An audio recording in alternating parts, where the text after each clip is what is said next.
You are your own hero. You have whatever it takes to accomplish what you want, to accelerate your personal and professional success. And yes, with a little help from your friends, like we all do. If you've listened to video number one, you've heard secret number one, which was to slow down, take a deep breath, and reflect the year, your mistakes, your successes, your lessons, and you cleaned off your plate. If you've had the opportunity to listen to the free audio program, at least the first section of how to clarify your next vision, you've also reflected 5 years of your life and seen the strengths that you have within you, the accomplishments that you've had, and the lessons that you've learned along the way. And you're a superhero. You really are. Yet, we're coming back to reality right now because now we're going to teach you secret number two, which is how to break through those fears in order to accelerate your success. Yes, those fears show up for all of us. You heard about me, Cheryl Lyons, and some of the things that I overcame in my introduction in the program. Yet at the same time, I'm no different than anybody else. And there's a lot more people out there who've been through so much worse than I've ever been through. So as we go through and we look at the value, yes, the value of your fears and what your fear strategy is. So, for instance, are you the type of person that usually retreats and slows because you're afraid? Yes, it's usually subconscious. So, I want you to look back in time at maybe a few times when you had some type of a fear. Are you the type of person who withdraws? Are you the type that likes that rush or just says, okay, I'm going for it no matter what? I'm pushing through these fears. And many times you move so fast that you don't even see some of the mistakes along the way. When you know your fear strategy, then you can kind of come to middle ground a little bit more and listen to those around you who can give you some tidbits of information and help you push through in a way that is more successful in a much shorter period of time. So, speaking of those inner voices, it reminds me of the character Spiegel in the movie Lord of the Rings. Remember when they were going after the ring and Spiegel's kind of cute and ugly at the same time. I think they made him that way on purpose. And he would be so, caring and resourceful and helping them go after the ring. And yet at other times, he was wanting to do everything that evil side came out of him in order to be destructive. And that little voice inside of our head shows up when we least expect it because we have references in our life, fears, different failures that we've had before that prevent us or trigger certain emotions that prevent us from doing what we want to do. So once you know your fear strategy, then I want you to know that fear can be your best friend. Yes, your best friend. And what that means to you is when you realize what your fear is, and you say you're going to go for it and break through whatever that fear is and stretch beyond any comfort zone that you're living in at that time in that specific situation, then you are in the position to create that inner, I guess, that inner energy that you've never had before. So that fear, that voice that you hear, it's important to reflect. What is it saying? What does it mean? Is this the voice of wisdom or is this the voice of fear? And when you are specific of what that voice is, then is the fear there to get you to listen to the past and remember the lessons? Or is that fear there to say, you know what, you've got a lot to lose if you don't get yourself going and stretch past this and do whatever is necessary? So fear will create action. But if you're not clear which direction you're going, you'll go off in the wrong direction and then comes another mistake. So that's why it's really important to clarify precisely what you want. When you know exactly what you want, then when those fears show up, you'll ask the questions. Will this take me closer to? Yes, closer to. And in the next section of the audio program, we talk about your future 5 years. And so when we clarify what you want precisely in the next 5 years of your life, every area of your life, personal, professional, financial, maybe romantic, health and wellness, every area. It's like this incredible movie about yourself. Then when those fears show up, you'll get past them much faster. So I'd like to mention somebody that I know. His name is Buddy Schwimmer.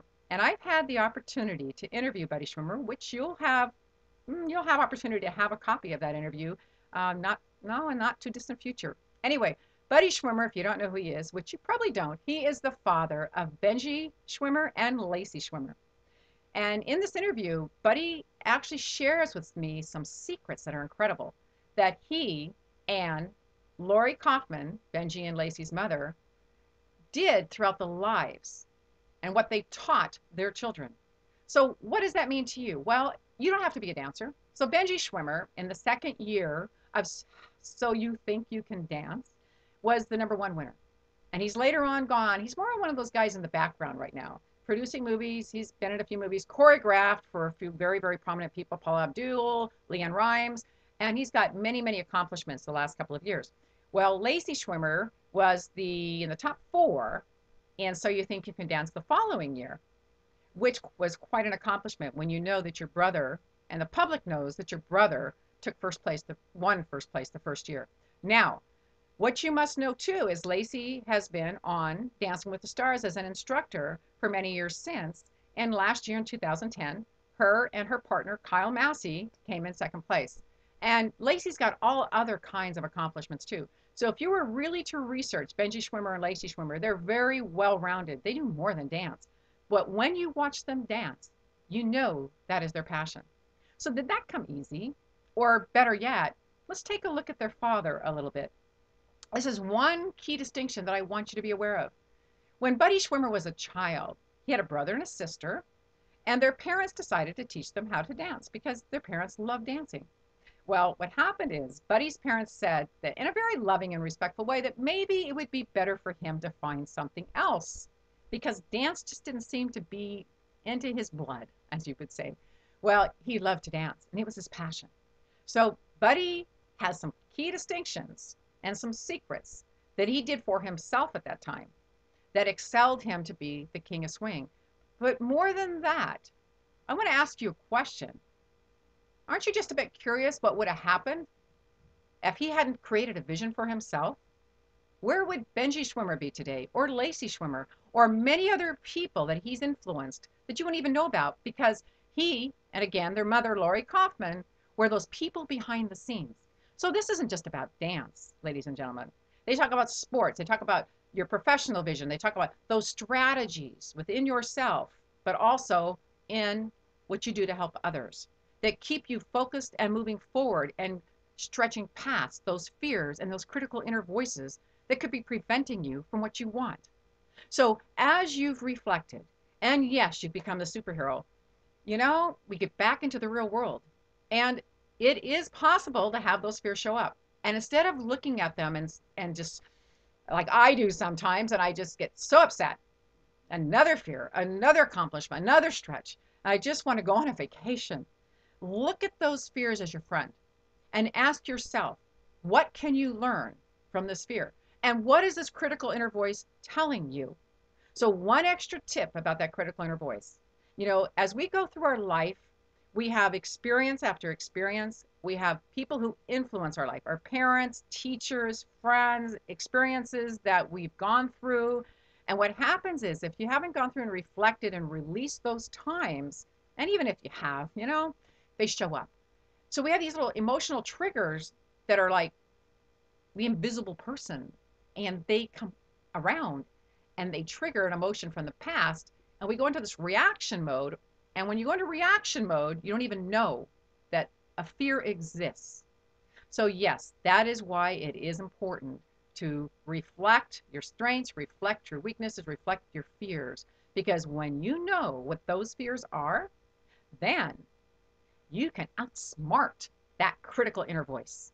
And when you outsmart that critical inner voice, guess what? It eventually goes away. New ones show up, but they're usually not quite the same. And you're moving up the ladder of success. And you're at a new place. So if you haven't had the opportunity, go back and listen to secret number 1. And then listen to the audio program. And just a tip, in the next section of the audio program, how to clarify your next vision, you're going to go into the future. And you're going to build this incredible picture of your life. And you're not going to do it by yourself because the questions I ask you and some of the fun exercises you go through, oh my goodness, you're going to be able to just, you think you've been a superhero before. You haven't seen anything yet. So here's Cheryl Lyons wishing you the best success. And, you know, I really do know that you have it within you to accomplish everything you want. So break through those fears and accelerate your personal and professional success.